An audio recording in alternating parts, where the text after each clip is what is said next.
અમેરિકામાં ગેરકાયદેસર રીતે રહેતા ભારતીયો અને ખાસ કરીને ગુજરાતીઓ માટે ફરી એક વખત ચિંતાજનક સમાચાર સામે આવ્યા છે. અમેરિકાના મેઇન સ્ટેટના ફ્રેન્ડશિપ ટાઉનમાં આવેલી વોલસ માર્કેટ પર અમેરિકાની ઇમિગ્રેશન એન્ડ કસ્ટમ એન્ફોર્સમેન્ટ એટલે કે આઈસ દ્વારા કરવામાં આવેલી કાર્યવાહી બાદ ગુજરાતી યુવક ધવલ કાળીદાસ પટેલની ધરપકડ કરવામાં આવી છે. આ ઘટનાએ અમેરિકામાં વર્ષોથી ફાઇનલ રિમૂવલ ઓર્ડર હોવા છતાં રહેતા હજારો લોકોમાં ચિંતા વધારી દીધી છે.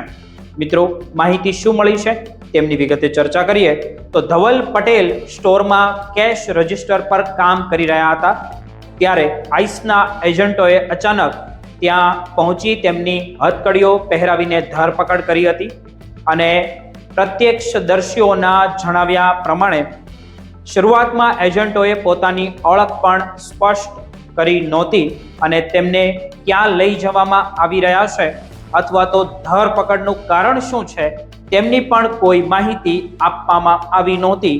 બાદમાં તેમને સ્કાર્બરો લઈ જવામાં આવ્યા હતા જ્યાં તેમને એક ફોન કોલ કરવાની મંજૂરી આપવામાં આવી હતી. આ ધરપકડ બાદ સમગ્ર મામલો હવે ફેડરલ કોર્ટ સુધી પહોંચી ગયો છે. ધવલ પટેલના વકીલે હેબિયસ કાર્પસ મોશન દાખલ કરીને કોર્ટને અપીલ કરી છે કે આઈસ ધવલ પટેલને રૂબરૂ કોર્ટમાં રજૂ કરે અને તેમની કસ્ટડી કાયદેસર છે કે નહીં તેની સમીક્ષા કરવામાં આવે. આ અરજી બાદ મેસેચ્યુસેટ્સના ફેડરલ જજ ઇન્દિરા તલવાણીએ ઇમરજન્સી ઓર્ડર જાહેર કર્યો છે. આ ઓર્ડર મુજબ કેસની આગામી કાર્યવાહી સુધી આઈસ ધવલ પટેલને અન્ય કોઈ રાજ્યની ડિટેન્શન સુવિધામાં ટ્રાન્સફર કરી શકશે નહીં. હાલમાં તેમને મેસેચ્યુસેટ્સના જે પ્લેમાઉથ જેલમાં રાખવામાં આવ્યા છે. વકીલનો દાવો છે કે તેમના અસીલને ગેરકાયદેસર રીતે કસ્ટડીમાં રાખવામાં આવ્યા છે જ્યારે ફેડરલ સરકારને 6 જુલાઈ સુધીમાં કોર્ટમાં પોતાનો જવાબ દાખલ કરવાનો રહેશે. હજુ સુધી આ કેસની સુનાવણીની તારીખ જાહેર કરવામાં આવી નથી. બીજી તરફ આઈસે પોતાના સત્તાવાર નિવેદનમાં ધવલ પટેલના ઇમિગ્રેશન ઇતિહાસ અંગે મહત્વપૂર્ણ વિગતો જાહેર કરી છે. એજન્સીઓના જણાવ્યા મુજબ ધવલ પટેલે 1 નવેમ્બર 2010ના રોજ અમેરિકામાં ગેરકાયદેસર રીતે પ્રવેશ કર્યો હતો. તે સમયે બોર્ડર પેટ્રોલ દ્વારા તેમની અટકાયત કરવામાં આવી હતી અને 18 માર્ચ 2011ના રોજ તેમને મુક્ત કરવામાં પણ આવ્યા હતા.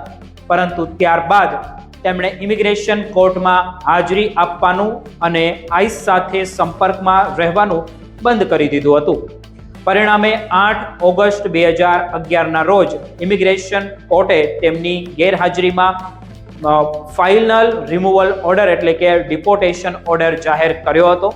આઈસનું કહેવું એવું છે કે વર્ષોથી આ ઓર્ડર હોવા છતાં ધવલ પટેલ અમેરિકામાં જ રહ્યા હતા અને હવે તેમની સામે તે જ ઓર્ડરનો અમલ કરવામાં આવી રહ્યો છે.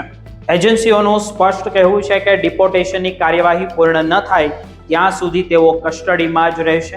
આ સમગ્ર ઘટનામાં પરિવારની સ્થિતિ પણ ચર્ચાનો વિષય બની છે. ધવલ પટેલ અને તેમના પત્ની વર્ષ 2024થી આ સ્ટોર ચલાવી રહ્યા હતા. તેમના સંતાનોનો જન્મ અમેરિકામાં જ થયો હોવાથી તે અમેરિકન નાગરિક છે અને ફરિયાદ પક્ષના વકીલનું કહેવું છે કે પરિવારનું ભરણ પોષણ કરવા માટે મહેનત કરતા વ્યક્તિ સામે આ પ્રકારની કાર્યવાહી કરવામાં આવી રહી છે. જોકે ઇમિગ્રેશન કાયદાના જાણકારોનું એવું માનવું છે કે જો કોઈ વ્યક્તિ સામે પહેલેથી જ ફાઇનલ રિમૂવલ ઓર્ડર અમલમાં હોય તો માત્ર અમેરિકન નાગરિક સંતાન હોવાના આધારે આપોઆપ કાયદેસર સ્ટેટસ મળતો નથી. તેથી આવા કેસમાં કોર્ટમાંથી રાહત મેળવવી સરળ હોતી નથી.